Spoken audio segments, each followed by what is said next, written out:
We begin in Ukraine, where the military says it has recaptured more territory from Russian forces. Kyiv says a key frontline village in the eastern region of Donetsk had been liberated by Ukrainian troops. The counteroffensive began last month, but progress has been slow. Officials in Kyiv have urged patience, noting the difficulties posed by extensive Russian fortifications. Bundling out the back of an armoured vehicle into the firing line.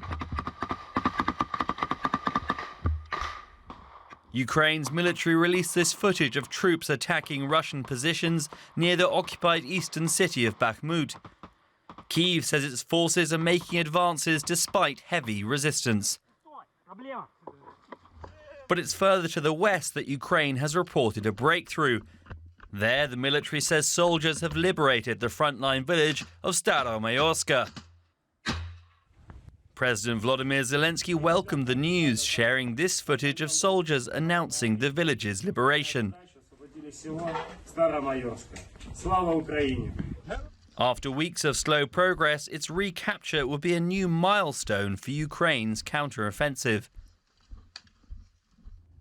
Russia, however, has denied its forces have been defeated, with the Defense Ministry spokesperson saying they had repelled a Ukrainian attack in the area and inflicted heavy casualties. Moscow has also kept up its attacks far beyond the front lines, with new missile strikes on the central Ukrainian city of Dnipro on Friday.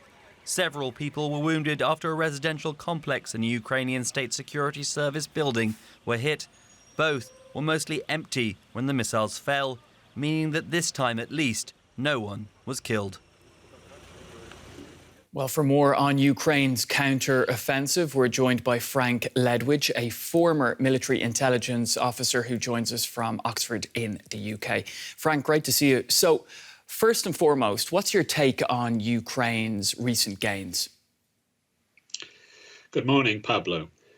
It's at the lower end of expectations, and it bears saying time and time again, because we often hear ideas that this was going to be a great sweeping offensive, everything over by Christmas, one bound, and we're done. And the Ukrainian senior officials that I've spoken to, or rather I've listened to, have always said that this was going to take time.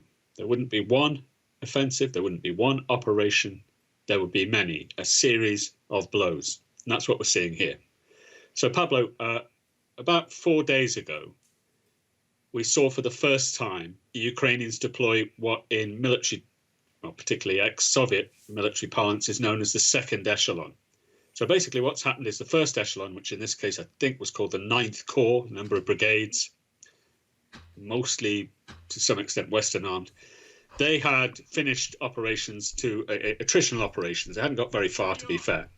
So now we've seen the second echelon. And the first thing that happens is they take this village, Staromayorsk. It's not a big village, but they've certainly got it. And in doing so, they defeated one of the Russians' better units. And as I said, they had been subject to serious attrition. And that was it's an airborne unit. So they've got that village and they will press on. There's some evidence that they're pressing on beyond that. Now, Frank, it seems pretty unlikely that we'll see much awaited these F-16 fighter jets at the front line in time for this current counteroffensive. So will that affect Ukraine in its attempts to succeed? Can it succeed without them? OK, so the first question there is about air power and the F-16s. And again, there's some expectation management involved here. And to some extent, I'm afraid to say it's a bit, for now, this is a bit of a red herring. The F-16s are not going to be delivered in any numbers until early, mid next year. They won't be operational until at the earliest late next year. By operational, I mean having an effect on the battlefield. Right now, we don't even know what version of F-16s the Ukrainians will be getting, and the training arrangements haven't been finalized. So we're looking at a long time. Even if they are deployed, this is a battlefield where control of the air, over which control of the air is extremely difficult for the Russians and the Ukrainians. We're looking at effect perhaps in 24, if that, because it won't be enough.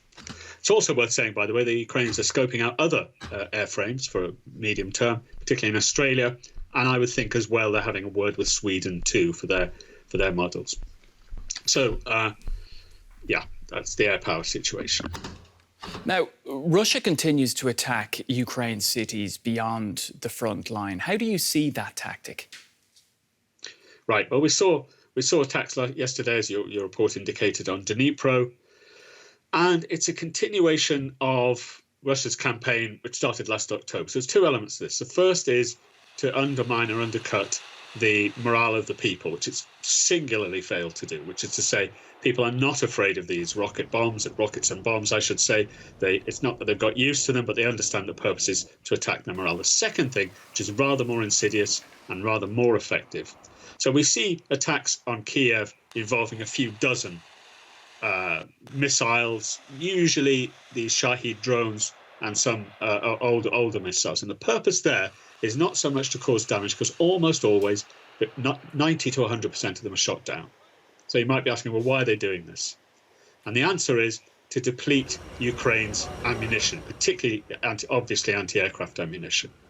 And it is true to say, I think, that the Ukrainians are having problems sustaining that ammunition, particularly for their older Soviet systems. So the job of the West in that arena for the next few months is to make sure that the Ukrainian air defences are shored up and supplied with ammunition, and new Western ammunition, because the newer anti-aircraft system, integrated air defence system the Ukrainians are going to have, it's going to be even better than the old one. But right now they're in that sort of trough where they're running out of ex-Soviet gear, and they're just getting the Western gear. And that trough's going to last another few months.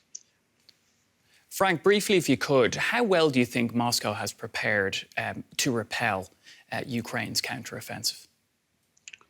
Well, as Ukrainian General Donestk said 2 days ago, the answer is well. They've done it professionally. They've done it pretty much doctrinally, which means they've done it right.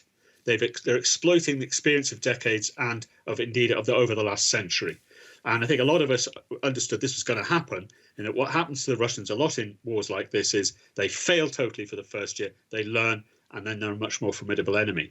The weakness they have, however, is that the generals, there are more than one of them, more than Surovikin, whose defensive lines these are, the Russians are shooting themselves in the foot by firing these generals, who are generally regarded by the rank and file as rather competent. So, look, the Ukrainians have an uphill task, but they're more than capable of doing it. The point is, it's going to take a long time, and everybody should be aware for a long slogging match going well into next year. Military expert Frank Ledwidge, thank you for joining us on DW. Thanks very much indeed, Pablo. Always a pleasure.